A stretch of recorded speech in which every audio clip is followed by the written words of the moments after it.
Before Super Smash Bros. Started pitting all of Nintendo's franchise players against one another, Sega created Fighters MegaMix, which was a fighting game that featured a mashup roster of characters from other Sega games.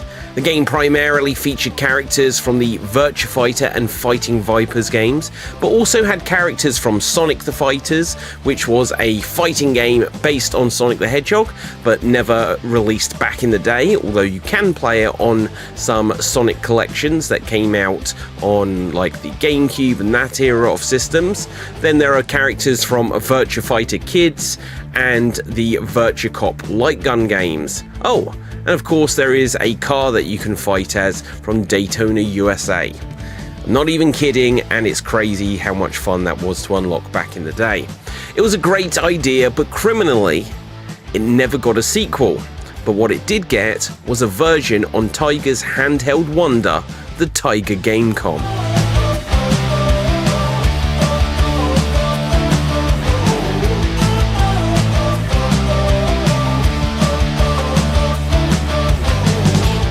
Tiger released the GameCom as their biggest attempt to enter the handheld console market, and having been known for their range of LCD games, they had good relations with a bunch of developers and publishers to get an impressive lineup of big-name franchises on the portable console. Perhaps the most amazing part of the GameCom's lineup is that it had Sega games, which came out whilst Sega was still making the Game Gear. The Game Gear didn't receive versions of Sonic Jam or Fighters MegaMix, but the GameCom did. Of course, this version of Fighters MegaMix doesn't live up to the Sega Saturn home console version. In fact, like all GameCom games that had direct home console versions, it is somewhat of a poor representation of the main game it attempts to recreate.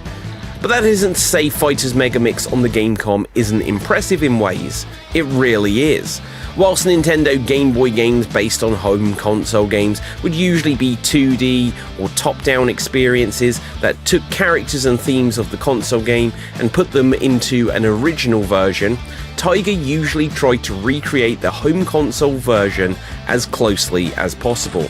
This meant that Resident Evil 2 still used fixed camera angles and gave the illusion of 3D movement, and Duke Nukem 3D was somehow something still of a first-person shooter. Fighters MegaMix does a great job to create the illusion of it being a 3D fighting game. You can move out of your opponent's way and see the arena shift to give the impression of it being a 3D level. The controls are decent, if a little basic. You can jump, kick, punch, just as you'd expect to. For the most part, I played as Akira because I could use the combo of jumping high kicks and a low kick to defeat any opponent.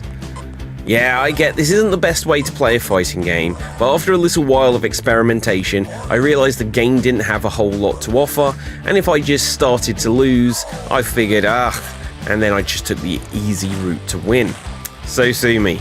Look, jokes aside, this is a problem in a lot of fighting games that always needs addressing with smart enough enemy AI to prevent you from using this tactic. But I just wanted to get through the game, unlock the characters, and have a blast with it. So it meant that occasionally, high kick, low kick combo could not be beaten.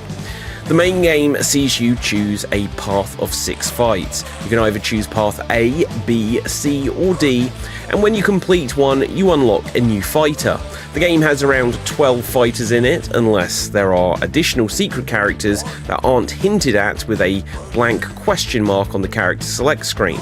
The characters include Akira, Pei, Lion, Jackie, Barn, Candy, Sandman, and Mala, which gives you a mix of Virtua Fighter and Fighting Vipers characters. You can then unlock Kid Sarah, which is a big head version of Sarah from the game Virtua Fighter Kids, Janet from Virtua Cop, Hornet, which is the car from Daytona, USA, and Siba, who is the character that was cut from the original Virtua Fighter game, but is included in Fighters MegaMix.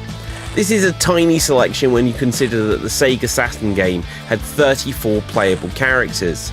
It's just a shame we don't have anyone included from Sonic the Fighters, such as Bean the Dynamite or Bark the Polar Bear. Yeah, those classic Sonic characters. I found Akira had the best reach with his kicks, and I felt others seemed like a disadvantage to play as due to the short reach. Best example I had is that when I unlocked Virtua Fighter Kid's version of Sarah, she has a big head and short legs, and as such wasn't as easy to reach an opponent with a leg sweep.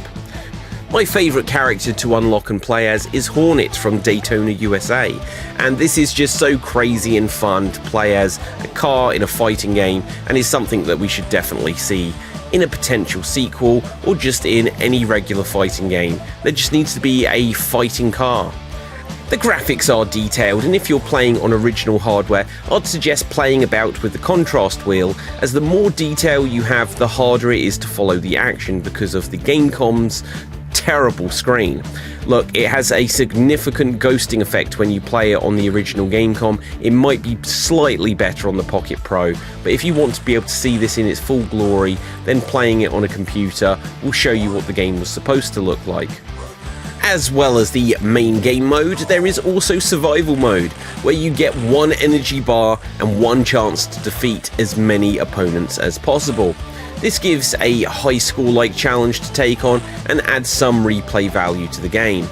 The game competes with Mortal Kombat Trilogy on the GameCom to be the best fighting game on the system, and it is perhaps an easier and more fun experience to jump into.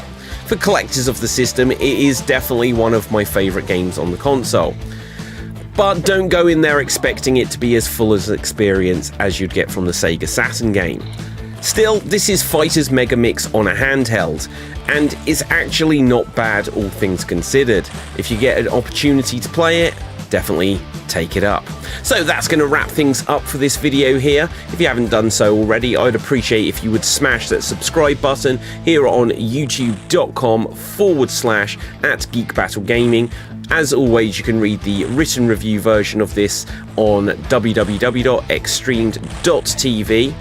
Check out the other videos on the channel, because I'm sure if you're a fan of retro video gaming, you'll find something fun to watch. And with that, until next time, stay safe, always stay extremed, and ciao for now. Boom, and we're off the air.